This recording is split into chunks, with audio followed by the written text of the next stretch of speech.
नमस्कार। कैसे हो? उम्मीद करते हैं ज़िंदगी में सब कुछ ठीक होगा। तो अब अपने कानों में ईयरफोन लगा लें और शुरू करते हैं आज का ये सफ़र, जिसे हम कहते हैं बातें दिल से दिल की। हमें हमारी कहानियों का ये हिस्सा सबसे ज़्यादा पसंद है। एक तो हमें ये लिखना नहीं पड़ता है, और दूसरी वो हर बात जो हम अपने अंदर दबा कर रखते हैं वो यहाँ कह पाते हैं। आज तो फादर्स डे है।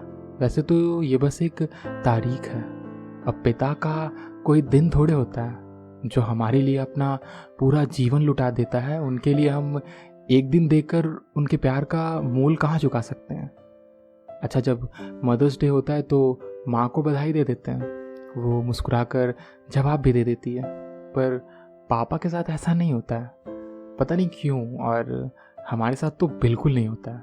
हमारे पापा हमेशा से अलग स्वभाव के रहे हैं। उन्हें हंसते हुए काफ़ी कम ही देखा हमने, पर मुस्कान बहुत प्यारी है उनकी। वैसे मुझे मालूम है मम्मी आपको ये वॉइस रिकॉर्डिंग सुना ही देगी, तो देखिए थोड़ा मुस्कुरा दिया कीजिए। अच्छे लगते हैं आप, मतलब मुझसे कहीं ज़्यादा हैंडसम हो आप, पर अपना ध्यान ही नहीं रखते हो। हर वक्त छोटी छोटी चिंताओं में रहते हो। माना कि ये भी ज़रूरी है, पर कभी कभी खुल के बातें किया कीजिए। कल जब हमने पापा के नाम का ख़त रिकॉर्ड किया तो हम उस वक्त ऊपर कमरे में थे। बहन ने हमारी कहानी को टीवी पर लगा दिया। पापा ने पूरी कहानी सुनी। उन्होंने झट से मुझे कॉल लगा दिया। उस वक्त उस कहानी को सुनकर मैं खुद आंखों में आंसू लिए बैठा था। सो मैं नीचे नहीं गया। पर कुछ देर बाद जब मैं नीचे गया तो पापा बिल्कुल नॉर्मल थे। मेरे सामने कोई रिएक्शन नहीं दिया। पर मम्मी ने बताया कि खत सुनते वक्त वो आंखों में आंसू लिए बैठे थे। अच्छा, पापा ना हमेशा अपनी भावनाएं हमसे छुपा ही लेते हैं। अच्छा, ये पापा लोग ना बड़े तेज़ भी होते हैं। मम्मियाँ तो बिठा कर कोई बात बताती हैं, जो भी सीख देनी हो वो कह देती हैं, पर पापा उनका तरीका बिल्कुल अलग होता है। हम जब गवर्नमेंट स्कूल से बड़े प्राइवेट स्कूल गए तो उन्होंने कभी नहीं कहा कि फ़ीस बहुत लग रही है, मेहनत करके पढ़ना। वो हर महीने मेरी फ़ीस मुझे ही जमा करने को कहते थे। अब इससे मुझे लगने लगता था कि यार इतने पैसे लग रहे हैं, पापा की तनख्वाह भी कम है, नहीं मन लगा कर पढ़ना पड़ेगा। जब भी पापा बाज़ार जाते हैं तो बचपन से ही वो मुझे साथ लेकर जाते हैं। हर सामान को पहचानने का तरीका सिखाते हैं, मोल भाव सब कुछ बताते हैं।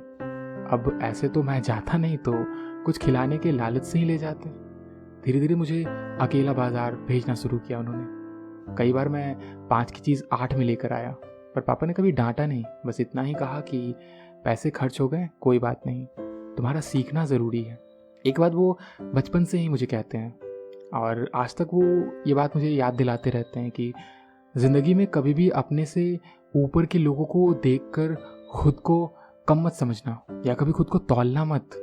कभी भी अगर आगे बढ़ना हो तो अपने से नीचे के लोगों को देखो, उनको देखो कि वो कैसे कम सुविधाओं के साथ जी रहे हैं। मिडिल क्लास आदमी हमेशा ऐसा ही करता है। और जब तुम नीचे के लोगों को देखोगे तो तुम अपनी ज़िंदगी को बेहतर ही पाओगे। वो हमेशा कहते हैं उम्र कोई भी हो, सीखना कभी बंद नहीं करना।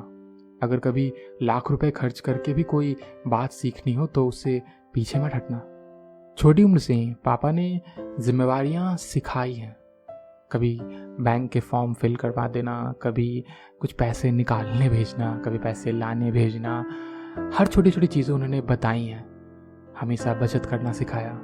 कई ऐसे काम जो वो खुद बेहतर करते हैं पर मुझे दिया, ताकि मैं उस चीज़ को सीख पाऊँ। और मुझे लगता है जब हम अपने बच्चों को ज़रूरत से ज़्यादा घर के अंदर रखते हैं, उन्हें सिर्फ किताबों में उलझा देते हैं, तो दुनियादारी की वो समझ जो जीवन में बहुत काम आनी है वो सीख नहीं पाते। हमारे पापा ने हमेशा एक ऐसा माहौल बना कर रखा जिसमें हम ना ही खुद को ज़रूरत से ज़्यादा बंधा पाएँ और ना ही ज़रूरत से ज़्यादा आज़ाद। ये संतुलन पापा लोग कैसे बना लेते हैं हम कभी समझ नहीं पाते, पर यही तो खास बात होती है ना पिता की परवरिश की।